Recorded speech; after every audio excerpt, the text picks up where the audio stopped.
All right. Welcome to today's Hinckley Forum. My name is Nucleotide Dessa, and I will be the forum host for today's conversation. The Hinckley Institute of Politics is a nonpartisan institute at the University of Utah. The Hinckley provides an array of transformative experiences for students through internships, forums, and classes. Hinckley forums seek to foster public discourse and civil debate on the most current and pressing issues, bringing in local, national, and international thought leaders. Today's forum is presented in partnership with the University of Utah Veterans Day Committee. We would like to thank our media sponsor, KCPW, for recording and rebroadcasting our forums as part of the Hinckley Radio Hour. Today's forum is Identifying America's Unknown Soldiers. We're joined by special guest panelist, Dr. Suni Edson, who will be spearheading today's conversation. Dr. Edson is the Assistant Technical Leader of the Past Accounting Conflict of the AFMES-AFDIL. Having been with the AFMES-AFDIL for nearly 22 years, she has dedicated her professional career to accounting for our missing service members. She regularly publishes and presents on the processes at the laboratory and her earned PhD by examining new techniques to improve the identification process. If you have any questions, please enter them into the YouTube chat. And with that, I will turn our time over to Dr. Edson. Well, hi, everybody, and thank you for that introduction.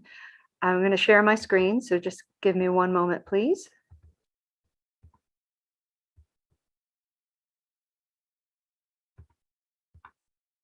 I want to thank everybody for attending today. I hope you guys all find this interesting. As Nahum said, my name is Suni Edson. I'm the Assistant Technical Leader at the Past Accounting section for the Armed Forces Medical Examiner System, Armed Forces DNA Identification Laboratory. I've been here for almost 22 years. And so what I'm going to talk to you today is kind of take you through the DNA analysis procedures that we do, some of case studies, and some information on the new techniques that we're working our way through. As a quick disclaimer, that I always have to say, these are my opinions and not those of the DoD. So as a general outline, I'm going to take you through who we are and what we do, a little bit into DNA introduction, and then the testing that we perform, and then some of the new things that we're experimenting with, such as genetic genealogy, SNP testing, and other new protocols that we're working our way through. So a little bit of history about us. We are a division of the Armed Forces Medical Examiner System. We were established in 1990 as the express purpose to utilize DNA to help identify the remains of missing U.S. service members. We are a mission partner with the Defense POW MIA accounting agency and have been since our inception. When they were actually called a different thing, they were the USSIL, or the Central Identification Laboratory. So they were also called SILHI at that time, and they've changed names since, but they're still the same organization. We are an accredited DNA laboratory, which means that we are inspected on a regular basis, and we actually have to meet certain international and national criteria in order to stay open. I'm sure that this is always a big deal, and whether or not something is an accredited laboratory. And so we're happy to have been so since the early 1990s, as we were the first laboratory in the United States to use mitochondrial DNA testing for human identification purposes. So what are our missions? Well, what I'm not really going to talk about much today is our present day accounting section. This is a group that works with the Armed Forces Medical Examiners specifically to provide identifications for current day losses. They work with our Repository of Specimens, which I will talk about in a second, that collects bloodstain cards for our current day soldiers and sailors and Marines. We have a FRS databasing section. This is a family reference databasing section that collects family references from the families of missing soldiers from our past accounting, and so they work closely with us. They have a large databasing effort. So not only are they developing our internal databases, but they also are working with some outside agencies to build their databases as well. We also support a number of outside agencies in case of mass fatality incidents. And we've been involved in the recovery from 9/11, as well as other National Transportation Safety Board and NASA events where there have been large mass fatality events, in which case all of the sections at AFDL come together and work to make that solution happen. So as I said, my mission is primarily the past accounting section. We work to identify the remains of missing soldiers from all past US military conflicts, including but not limited to the Korean War, Vietnam War, and World War II. But having all these different things means we have a lot of different parent organizations. As I said, we're partnered with DPAA, but that we also work with service casualty offices for each branch of the US military. Not listed here are Space Force and the other uniform branch services, but we work with them as well. We are a multi-branch jurisdiction, and we are aim to work with everybody within the DoD. So as I mentioned, outside of what I do specifically, this is one of the first things that we started off doing was what's known as the Repository of Specimens, or as we colloquially call it, the repository. And it does actually look like that picture there on the right. What we do is collect blood stain cards or buccal swabs from every US service member who enters service. And when they enter service, they provide us a sample. It is collected at our offices and stored downstairs. We have over 8 million cards currently being stored down there. It is for every service member who entered active duty since 1990. We keep them for over 50 years. And so that means we don't have any scheduled for destruction until well into 2040. And so the reason why these are being collected is that we aim to never have another unknown service member, an unknown soldier. By collecting these cards, we are able to confirm the identity of any soldier who dies in the field of battle and provide a quick answer, or relatively quick answer, back to their family member that we have confirmed their identity. They go through the regular processes, but it is a congressional mandate that they also be tested in DNA analysis. We can do this in under 24 hours. It's not quite the quick and dirty of NCIS or CSI in being 60 minutes or half an hour, but 24 hours is actually a really nice turnaround for this, as well as sometimes we can actually process samples in about 6 hours. But because of this repository, over 800 service members who might not have been identified previously from Operation Iraqi Freedom and Enduring Freedom were able to be identified and returned to their families. So as I said, we have cards from all active duty, reserve, and National Guard service members, and we collect 250,000 new cards every year. We have our own internal system to track these, and they are tied to our retention of individuals within the military, and we keep everything on file unless they're asked to be destroyed by the individual. These cards can't be used for anything other than identification in the cases of losses in the field of battle. We do get requests on a regular basis to be able to provide this. I'm sure that a lot of people have seen the NCIS where they said, well, we searched the AFDL database, and that's just not so. So what our current mission is for the past accounting section, as I said, we are a mission partner with the Defense POW MIA Accounting Agency, and our express purpose is to aid in the identification of US service members who were lost in past military conflicts. The DPAA is based out of Hawaii. They are the largest forensic anthropology laboratory in the United States, or actually in the world. They have another organization base of operations in Nebraska, and their administrative offices are located in Washington, D.C. They are constantly performing missions worldwide. This graphic here shows the number of losses throughout the world, what they might be investigating. They investigate not only crash sites and incident sites, but also go into cemeteries where there might be unknowns found. So what happens is they go out and recover samples and recover remains and bring them back to their laboratory in Hawaii or in Nebraska and examine them to make sure to find out if they have more than one individual present. And then they sample those remains and send us the elements. Once we receive them here, we're in Dover, Delaware, we perform a variety of DNA testing, which should be able to help provide answers to the families of the missing persons. So our section is approximately 100 people. We started off fairly small. When I started at AFDL, we were only approximately 20 individuals, and at the present time, we're well over 100. We are divided into multiple casework teams, and in 2019, we actually broke off an entire section that does all of the handling of our family references.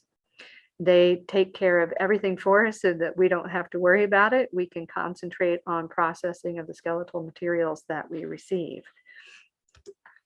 Now we'll do a little bit. Excuse me, Dr. Edson. Yes. Sorry, I don't think your slides are going through. They're not showing us. Could no. Is your presentation on slideshow? Yes. Is the slideshow on? Okay. Try clicking it again. Let's see.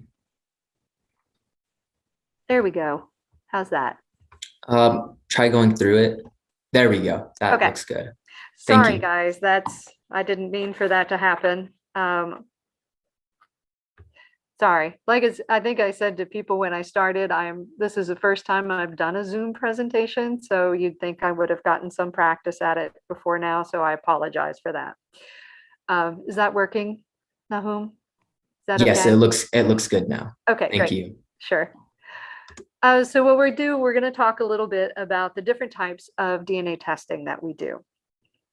Now, when you look at your cell, you have nuclear DNA, which is what a lot of people talk about when they discuss STR cases and crime scene, and that's usually what we're discussing is nuclear DNA. Now, what we use in our past accounting section is what's called mitochondrial DNA. And it's a lot smaller, but there are thousands of copies of it in your cells. So for nuclear DNA, this is what you have. You have 23 pairs of chromosomes. And so you get half from your mother and half from your father. And in doing the DNA testing, what we're actually doing is looking at very specific sites on the chromosomes themselves. Now, these sites are what are called the CODIS core loci. And CODIS is the Convicted Offenders Database that is managed by the FBI. And so the FBI set up that these particular points of interest on the STRs or on the nuclear DNA so that everybody tests the same thing. And it gives us the ability to do all kinds of statistics and provide information about it. In addition, we're also looking at these two markers down here in green, which are called for the sex typing, and it determines whether or not you're male or female. If you have two X's, you're a female, an X and a Y, you're a male. And as I said, the CODIS database was initiated in 1991, but then the STR markers themselves weren't finalized until 1998. And it blends the science of DNA testing along with bioinformatics as an effective tool for solving crimes and doing missing persons. The CODIS database is actually divided into two sections, a section on convicted offenders, but there's also a section called CODIS MP, which is only for missing person samples. And jurisdictions across the United States can enter in their DNA profiles for missing persons that are found when they do DNA testing on skeletal remains that might be found in their locality. But it enables jurisdictions around the country to share their data.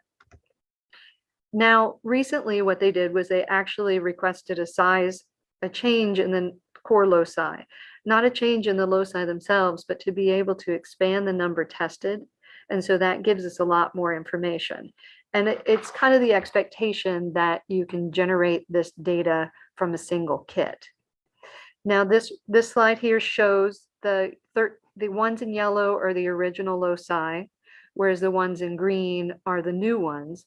But then one of the other things that we started being able to test, and one of the things that we do here, is actually look at the Y DNA. So Y DNA gives us an extra tool. So it's transferred from father to son, and only through the paternal line. So everybody in a single paternal line will have the same Y DNA, but it's something else we can test for. The majority of our service members that we are looking for in Korea, Vietnam, and World War II tend to be male. And so that gives us another modality that we can look for in the identification of individuals. And so you look at this and you go, well, that's great. Why can't you just do that? I mean, why can't we just do what most crime labs do? Why can't we just look at the STR analysis? Well, if you look at this slide kind of gives you a good explanation of why not. So your DNA starts off as pretty big, which is this part up here. So you have this really nice solid chunk of DNA. But as you go through the years, it breaks down. So even in year 6, you might have a lot of DNA there, but it's in tiny little fragments. So you can't actually get to it with the STR analysis, with the things that crime labs typically use. Typically, we have to look at these tiny little fragments down here. We don't get these big pieces. So when you look at the kits that you might test, and these are examples of the different testing kits that we use at the laboratory. The smaller pieces, this is the target. This is all here in the red boxes, what we might actually be able to pick up with using those kits. And while it works, it's not a lot of information. We get just a little bit. And when you are looking at the references that we have, you might share 50% with your father and your mother and your brothers and your sisters or your children, but your nieces and nephews only share a quarter of your DNA. And as you go further out, you get a smaller and smaller amount that you share. So even though we might be able to generate data from the elements that we have, we're not able to generate any kind of statistic, or the statistic is really limited because there might not be any overlap between the data that we recover from the skeletal elements we're testing and the family references that we have. One big thing that we like to tend to talk about here is that we don't have direct references for the people who are missing. The repository only functions for the current day losses, which is great. We don't have to go find a reference. We don't have to go to the family members and say, hey, we need a blood sample from you. We already have that on file. But for the skeletal elements from past conflicts, we're having to go out to the mother and father, the siblings, the cousins, the nieces and nephews. And a lot of times for perhaps World War II losses, we're looking at great nephews and grandnieces and nephews and first cousins and third cousins and people that we can find for references. And that doesn't always work for the STR analysis. As you can see, the optimal donors here for autosomal are the ones here in the dark brown.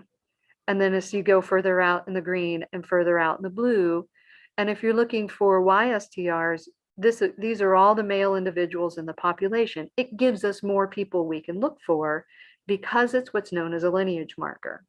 Everybody in a particular line of descent will share the same YSTR. So in the same vein, that's what we use mitochondrial DNA analysis for. When I said we have in mitochondrial DNA analysis, we have thousands of copies in a cell. That makes it really easy to test for, or relatively easy to test for. And we have lots of copies of it. It's always there. And it gives us a huge donor pool. We have a number of individuals that we can look out for and find and use as actual references for our missing service members. Now, as I said, the mitochondrial DNA is found in the mitochondria of the cell. And what I feel like everybody always seems to notice is that the mitochondria is known as the powerhouse of the cell. It provides energy to your cells and to you. And within it, there is mitochondrial DNA. Mitochondrial DNA is circular, and this is our target here, which is approximately 650 bases. And because of the degraded DNA breaking up, as we go back to this, we still have the same problem. It's broken down, but what we can do is actually look at smaller and smaller fragments. So what we do in all DNA testing is something called a polymerase chain reaction, and you're amplifying what you're looking for. So you're just making thousands and thousands and thousands of copies of it so that you can see additional pieces of DNA, or you can actually just see what's present. And so what we start off with is something where we look at this piece here in black. And so this is for what you would get for modern DNA. It would be these large chunks here. But as the further degraded the samples get, we start looking at these smaller pieces, and these overlapping amplicons or overlapping fragments give us a picture of this, the piece up at the top. And as the DNA gets more and more damaged, then we can look at these pieces down here, and we still get an overlapping picture. And so that way we're able to generate what's known as a profile, or just a sequence for the sample, and compare it to the family references that we have available. Now, why do we lead with this? It's not a form of positive identification. It just gives us support. Mitochondrial DNA analysis, or mitochondrial DNA, is a lot like YSTR analysis. Ys are what is, like I said, what is known as a lineage marker, and only shared between the males in a paternal line. Mitochondrial DNA analysis is shared within both males and females of a maternal line, but only passed down through females. So you and your siblings all have the same mitochondrial DNA profile that your mother gave you. But your children would have yours. If you, as a woman, your children would have your mitochondrial DNA, but your brother's children would have his wife's DNA, mitochondrial DNA.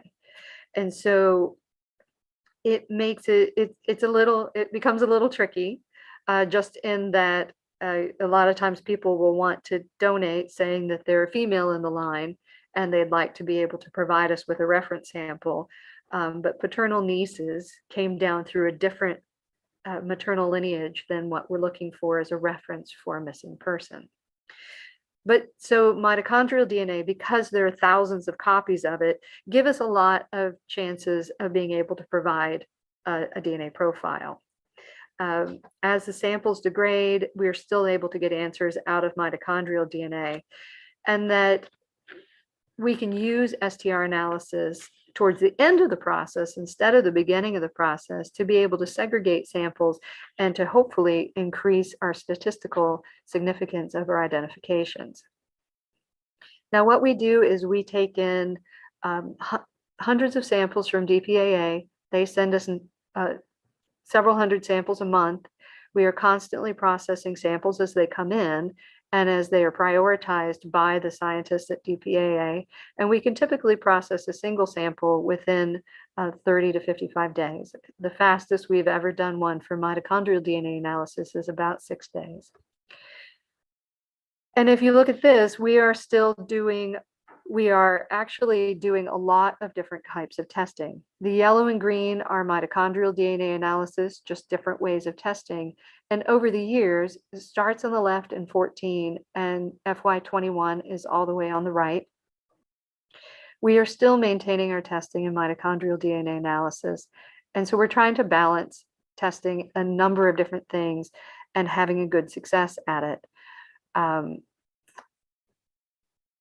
And in addition, on top of that, we're also writing what are called believed to be reports. And these are our final reports back to DPAA to say that somebody's been identified, or that we've been able to provide that information to them that we believe it is this person, which is why it's called a believed to be report.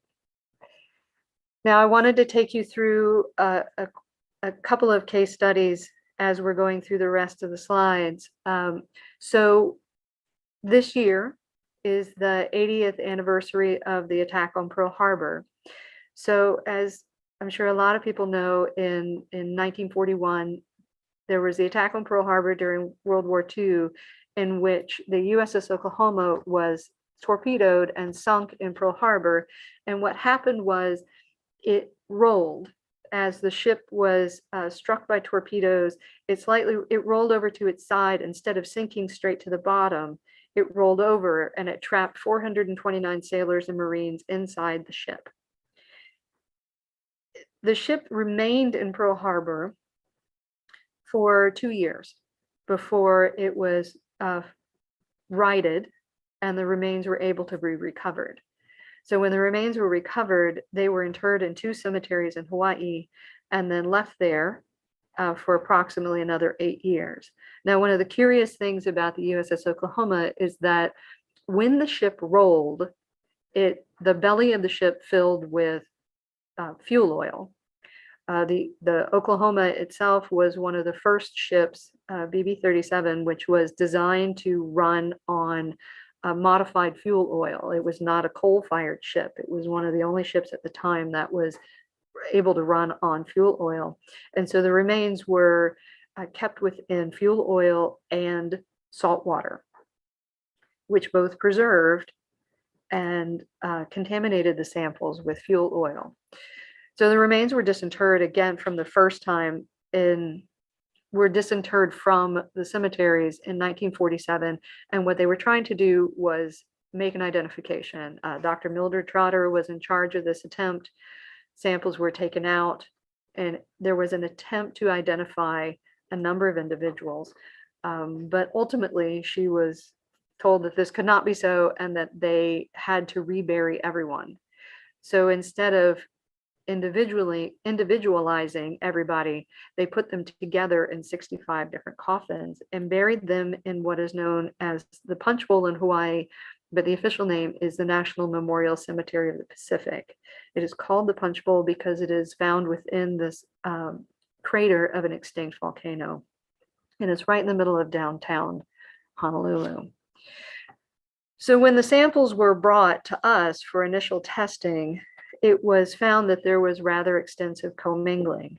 There was one coffin exhumed in 2004, and through mitochondrial DNA analysis, we were able to determine that there were far more individuals within a single coffin than we actually thought that there should be. This coffin was disinterred at the time, primarily because we were pretty sure through historical records who should be present in that coffin. And it was thought that there should be only 5 people there. But once we started DNA testing, it was determined that there were approximately 92 individuals found within that single coffin, which just says to us, okay, well, that's going to be a huge project. And how are we going to be able to do this? So what we primarily did was work using mitochondrial DNA analysis. We started the analysis in, 2004. And left the remaining 64 caskets in the ground until 2015.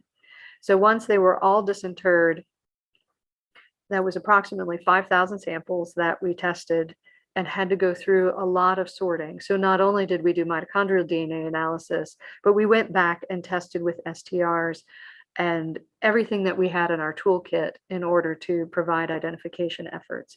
We issued over 30,000 believed to be reports for this particular incident.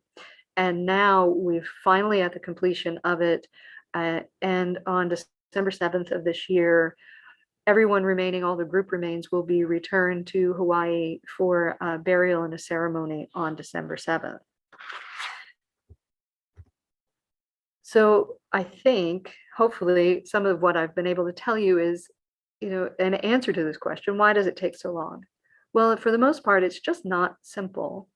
That the sample quality and the DNA quantity itself is really not as helpful as we would like it to be. It's present, it's there, we can get an answer. It just doesn't always work really quickly. We would love to be the rock stars of NCIS and the X-Files and CSI where things work and happen in about 60 minutes, but that's not always true. Mostly it's because we are always in the process of optimizing what we have. The forensic instruments and kits that are current and used by most people and marketed to the forensic community as a whole don't always work for us. We have to go out and find new things. We are always trying to create new testing methods or expand upon what is out there. So what we do a lot of times is to combine forensic methods with the methods of the ancient DNA community. We don't have to be as simple, we don't have to be as careful as the ancient community because our samples aren't really considered ancient. But neither can we be as quick as the current day counting groups or for crime scenes. We have to be able to make our own things work. And science kind of needs to catch up with what we're doing. And so we've always tried to be on the leading edge of this. And so here are some of our things that we've done where we've kind of taken a risk and kind of done new and different things. In 1999, those small pieces that I showed you where you can do really small amplifications of mitochondrial DNA, we put those into use and developed them in 1999 and are still only one of the few labs that do it because they're not available in a kit. You have to be able to make them yourselves. We actually have a new extraction protocol that we developed in 2006 that was able to give us, take a success rate from about 75% for mitochondrial DNA analysis to you can test any skeletal element to approximately 95% success. And it doesn't matter what you take from, as long as you have a good extraction buffer, a demineralization buffer. We have improved DNA testing. And one of the biggest things that I'm going to talk about next is these last few things in terms of what's called next generation sequencing. But kind of what pushed us to be able to do this kind of work is remains that were recovered from Korea, from the Korean War. And as I said a minute ago, I think I talked to you about what the punch bowl is. We call it the punch bowl. It is actually the name of the crater, but the cemetery itself is located within the punch bowl. Now, during the Korean War, what happened was when someone died in battle, they were brought to a centralized mortuary. And then prior to being transported back to the United States, they were soaked in formaldehyde. And these are the actual, vats is not quite the right word, the actual structures in which individuals or their remains would be soaked prior to being shipped. They might be soaked there for approximately 24 hours or slightly longer. And the formaldehyde levels are great for preservation, but they're really bad for DNA. So they bind to the DNA, and the DNA is there. It's there in a lot of quantity, but you just can't unzip it. So in PCR, what you have to do is you unzip your DNA and make lots of copies of it. And by soaking in formaldehyde, formaldehyde stops it. So much of our new technologies and techniques that we developed were because we were trying to solve this problem. There are 800 individuals buried in the punch bowl who are unknown from Korea who have been treated in this way. And for general, we would have about a 6% success rate for mitochondrial DNA analysis. And here's your reason why. If you look at this picture on the left, here, this is our target. This is what we want. These little pieces of fragments here, because these are the biggest pieces in somebody's DNA. If you look at so over here at the end, mostly the DNA you're going to find in anybody is tiny. It's super fragmented. The remains that we recover when we get DNA out of it, it's just these chopped up tiny little pieces. And what our target is this. When you look at the remains from Korea, excuse me, you have all these tiny pieces, and that's a lot of tiny pieces, but you have so few of the targets that we're looking for. So what we've done is develop this new method, and this is in conjunction with outside laboratories and us, and I'm not going to go into it in great detail other than what it actually does is that we're able to go in and literally fish out the pieces that we want. And saying this little bit here to say that we add baits, and I talked to our director and I was like, what do you mean baits? Do you really mean like bait? And he's like, yeah, it's just bait. It doesn't stand for anything. It's just it labels the pieces that we want so that we can go in and yank them out and then make lots of copies of them. And this helps us do identifications. We were the first lab in the United States to bring this online for identification purposes. There are some other laboratories now worldwide, and next generation sequencing is a big thing in ancient DNA testing and is now becoming much bigger in forensics. And so when we started off, we were like, well, we're okay at it. We did about 78 samples with a 28% success rate and going, well, you know, that's not super, but considering our success rate was 6% before, we thought it was pretty great. And in the last year, we processed a little over 900 samples this way with a 70% success rate. And so we're able now to work on things from Korea and things that were chemically treated and be able to provide some additional answers to families. And we are also stepping forward and making this better by implementing new technologies. It's the same technology, new instruments that are able to run more than 24 samples at a time, whereas currently we're working on this instrument here, which does only 6 samples. So in one of the bigger programs that we started working on once we got this online was not only Korea, but the prisoner of war camps from Cabana, Tuwan. Cabana, Tuwan was a prisoner of war camp in the Philippines, and it was a number of individuals. It was there during in World War II. And if people have heard of the Bataan Death March, this was when captured soldiers and sailors and Marines were walked to this particular prison camp. Now, during the time that this prison camp was open, nearly 5,000 individuals died while being incarcerated at this camp. There are some historical records. There are a lot of the pastors who were present and other individuals were able to talk the jailers into letting them actually keep a record of who was there. And so they were able to keep the graves open and write down who was there. And we have it in books. At the time when they were buried, they were treated with lye, and then which allowed some preservations of the remains. But once this happened, after the war, in 1953, the remains were disinterred by the American Graves Registry Service and treated again with a mixture of lye, plaster, and plaster of Paris, which dried out the remains. And there is some evidence that they were treated with a form of powdered formalin. This is a map of the Cabana Tuwan prison cemetery.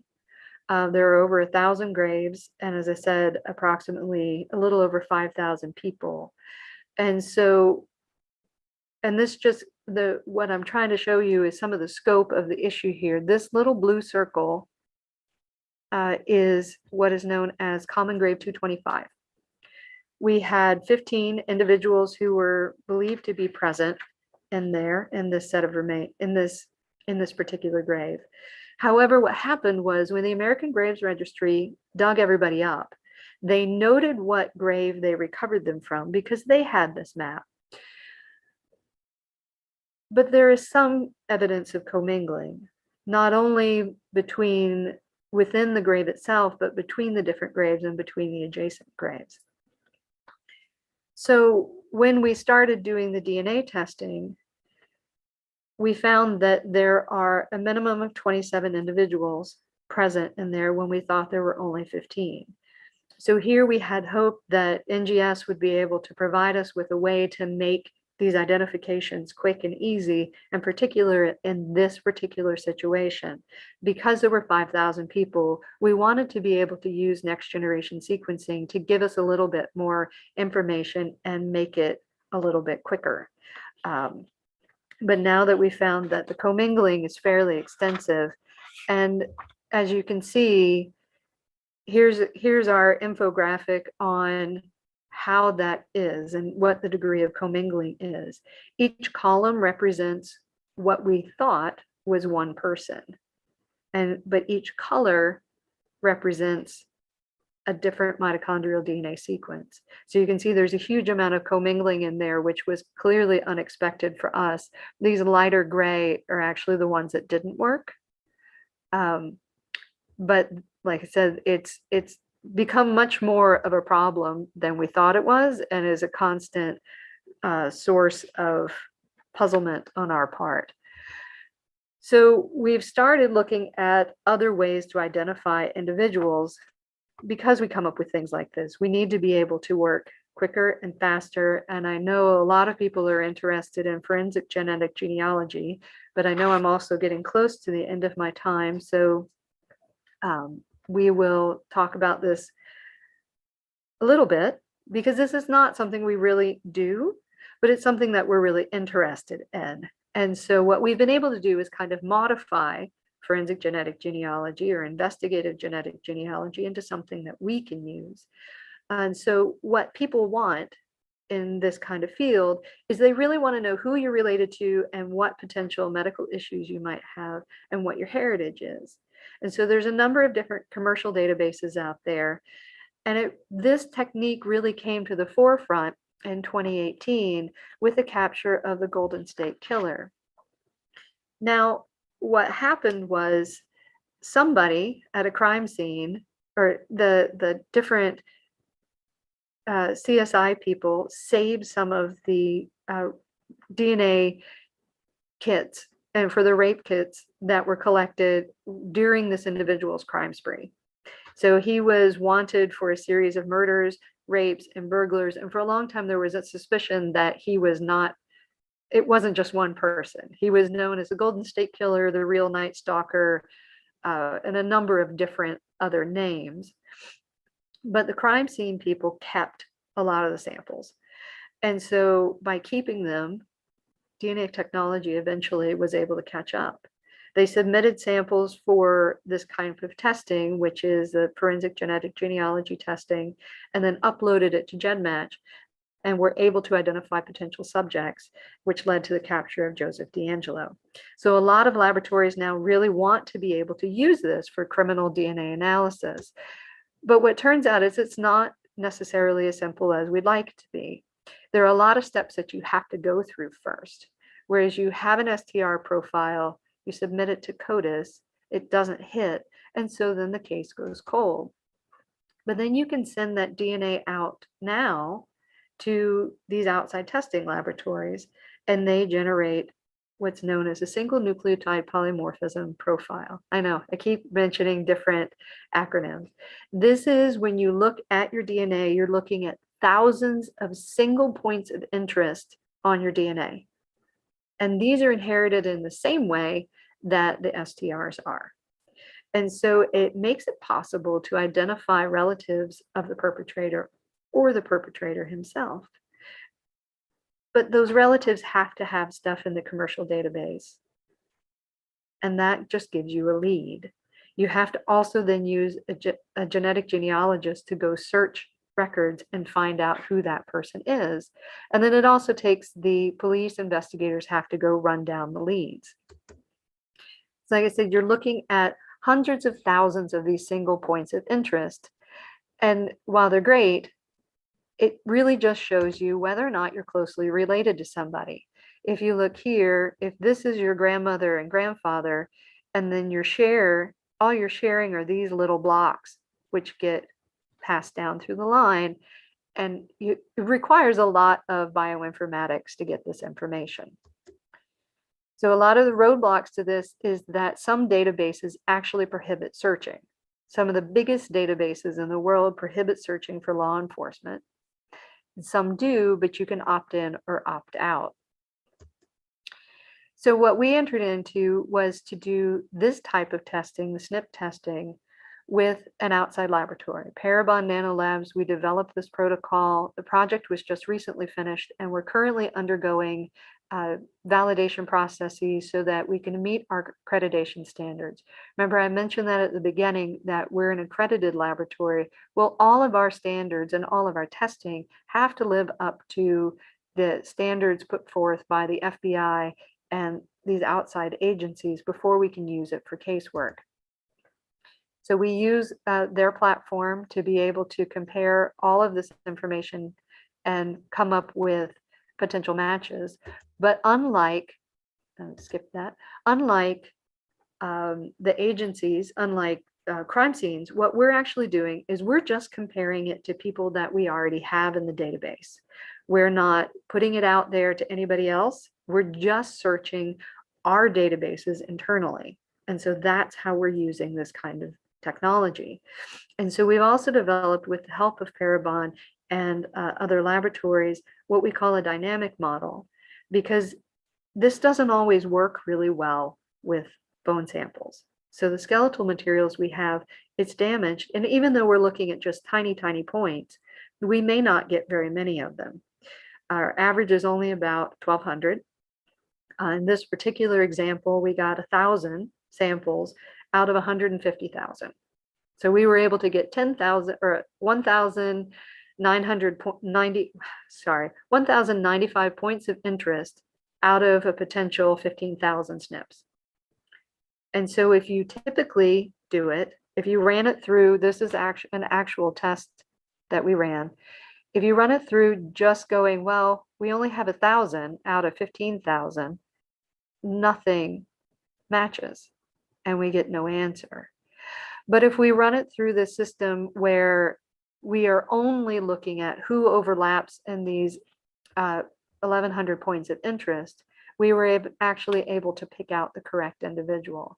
So this is just an example of how we're going to use this within our actual testing itself, instead of trying to just find one thing and instead of trying to fish against a whole bunch of things, we're only fishing out the things that we were able to generate. So this gives us a lot of further people that we can use, a lot of family references that we can use further, instead of just this little group here, or maybe expanding out a little bit more and expanding out a little bit further. SNP testing allows us to use almost anybody. So this will help a lot for World War II samples where we might not be able to have any of these people in the green or red boxes, and we're instead out here looking at a third cousin once removed. We'll be able to use them as a reference for our DNA testing. So as we're moving forward, we're trying to maximize our discrimination power of mitochondrial DNA using next generation sequencing, and further use the kinship SNP analysis protocols, because we really feel like that's going to give us a lot more depth. But our goal is to be able to use whatever protocols we can. We must use any kind of technology that we can possibly find in order to make more identifications and make them faster. But this is my message to all of you out there. Our families are the key. We can't make identifications without having family references on file. If any of you out there have family or know of people who have someone who's missing from a past military conflict, please have them reach out to their service casualty officer and contribute a sample. With the kinship testing that we're doing with SNP analysis, those references that might not have been feasible in the past, such as paternal nieces, we can use them now. And so anybody in the family tree will be useful in order to help with an identification. Here's a couple of websites people can go to find out additional information. If you have questions, you can go there, the FAQ, or you're also welcome to reach out to the director and Dr. McMahon. I listed his name there, as well as my contact information. And I really want to thank you all for your time, and I appreciate you dealing with my minor technical difficulties.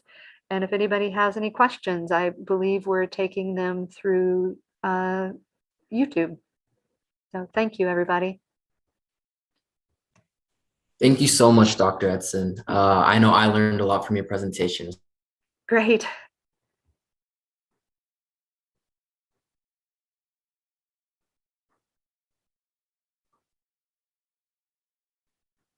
So I'm sure everyone else did as well. We have a field in this profession of identifying unknown soldiers. Nahum, you paused for a second. I didn't hear you. Did I cut? Yes. Can you hear me now? I can hear you now. Yes. Okay. Okay. What I was asking is, why did you decide to get into working in this field of identifying service members? What kind of drove you into it? This has really been like, I felt like a calling for me. I have family members who served. Most of my uncles served in the military, and I actually have a family member who is missing from the Cabana Tuwan prison camps. And so like, I started off and not thinking I would stay here for very long, that it would be a good learning experience for me and that I could become involved in it. But as you can see, I've stayed. I've really spent my entire professional career here, because I really do feel like that it's my calling to help with this and to be able to provide families answers.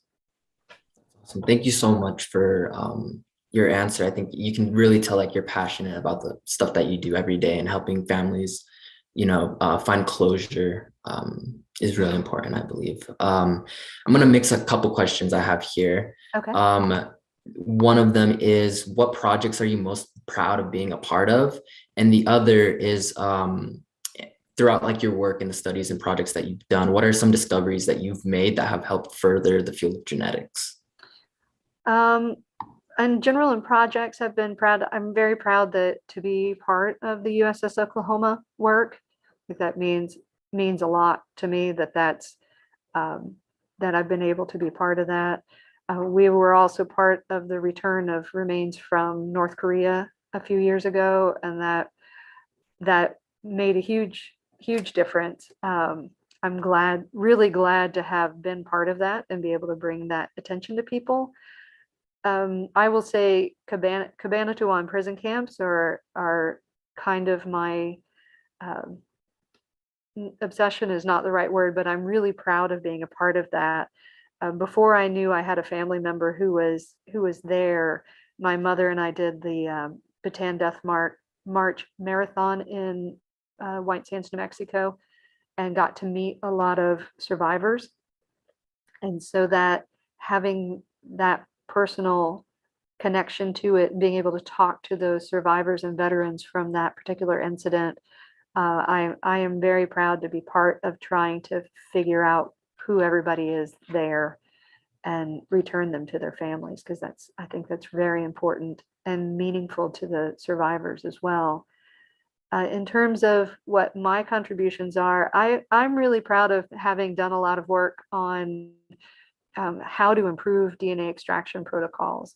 That's been, I recently completed my PhD, and that's been something that was part of my PhD, was trying to make sure that our extraction protocols work better. Because no matter how well we get things downstream working, if we don't have good quality DNA going into the process, then nothing else downstream is going to work. So I've been really proud of my efforts in that area and hope to continue with that. Awesome, thank you. Another question we have here in the chat is, so this week is the 100th anniversary of the Tomb of the Unknown Soldier. Yes. Do you think we'll have any unknown soldiers from future conflicts, or will this testing help ensure that all of our service members will be identified? We really hope that with the way we are structured now, we will never have another unknown. With the Repository of Specimens, that should help prevent that from happening again.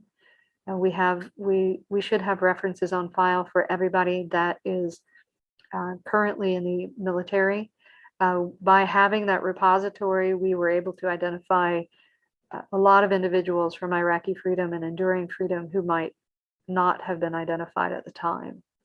So we are hopeful that there won't be another unknown. All right, and sort of piggybacking off of that question, can you speak to the significance of the public being able to approach the Tomb of the Unknown Soldier at Arlington National Cemetery? I really think that's been fantastic this week. I've seen a lot of the images of people being able to go lay flowers, and having that there is nothing more touching than to be able to interact with people who have had that kind of loss. and it really brings home to you and to us here. But when you have that, it brings home to you that kind of loss, and being able to know that, how would you feel if you weren't able to know where your family member, what happened to a family member? And so I think having that moment where you can approach the tomb and see the solemnity with which it's treated is very important, and reinforces to everybody that, people are going out and making sacrifices, and they're being away from their families, and some people make that ultimate sacrifice. And it, having that kind of thing and having that kind of respect for the Tomb of Unknown and being able to be there, shows that we are a nation that cares, and that, our mission of no soldier left behind is continuing, and hopefully is reinforced by being able to go to the tomb and see it. I've seen pictures. I believe there are hundreds of people in line. Like, you have to sign up well in advance to be able to go, or not in advance, but you have to sign up in advance to be able to be there. And there's been lines around the block or around the building. That's great to see the public interacting with such an important and significant Yes. cemetery here in the US. I have a personal question I would like Sure. to ask. Are there any ethical considerations, or what ethical considerations do you have to consider before digging up tombs or requesting DNA from family members? Are there any troubles or problems you run into with that? We try really hard to assure family members that their DNA is safe. We do get that question where people are concerned about what happens to their DNA. And so we provide them with as much information as we possibly can. Our database here is protected. It doesn't go outside the building. There's no outside access to it. And so we meet a lot of health guidelines. So the HIPAA Act and the DNA Information Act, we are completely protected here. And we also strive to make sure that what we are looking at, there are no disease markers. And so when people question us about, well, you have our DNA, and it's like, yes, we do, but what we look at is not medically relevant, and it's protected. And nobody can come to us and ask, if you had a sample on file, nobody can come to us and say, hey, I'd like to see this DNA. Well, we can't do that. We are bound by law to not provide that information to anyone. With the disinterments, that's important, and we have to, if the individual is identified, we don't, it's not something we just go do. There are a lot of steps and processes that we have to consider with the military and the involved families before we can ever take anybody out of the ground. And we have to have the reasonable expectation that we can identify them as well. Department of Navy and Department of Army all say that that's just not, we don't want to cause anybody any more stress and pain than they've already gone through. So. Thank you. And one last question to help wrap up this forum for us. Are there any stories of identification that have really surprised you or left an impact on you? Yes, there was a plane crash in Tunisia, and we were able to identify everybody on board, as well as the dog that was on board. They had a puppy that they took along with them on all of their flights, and so he was their mascot. And so not only did we find everybody present, but we also found their mascot. And so, but then I think, the Oklahoma is a big impact to me. I mean, I look at those faces every day of those individuals who are missing. And while we've identified a lot of them, one of the biggest things is that there were so many siblings on that ship. And so, that where people, it was just a Sunday morning and people were asleep. And so some people got off and some people didn't. And, but there was a set of three brothers, the Barber Brothers. There were three of them who were on the ship and serving together, and they were not able to get off. And so, but we were able to identify and separate out all three of them. And so I think when we started this project in 2004, that was one of those I didn't expect that we would be able to find them or separate them out, because at the time we wouldn't have been able to. But we were now, and that I look at their picture every day. It hangs up over my desk. Dr. Edson, thank you so much for your presentation today, but also thank you for the work that you continue to do every single day for all of us here in the United States. We appreciate it. Well, thank you, and thank you for your time today. And to our participants, thank you for watching this Hinckley Forum. We appreciate it, and we hope to see you next Monday for our presentation on the Utah housing frenzy. Thank you.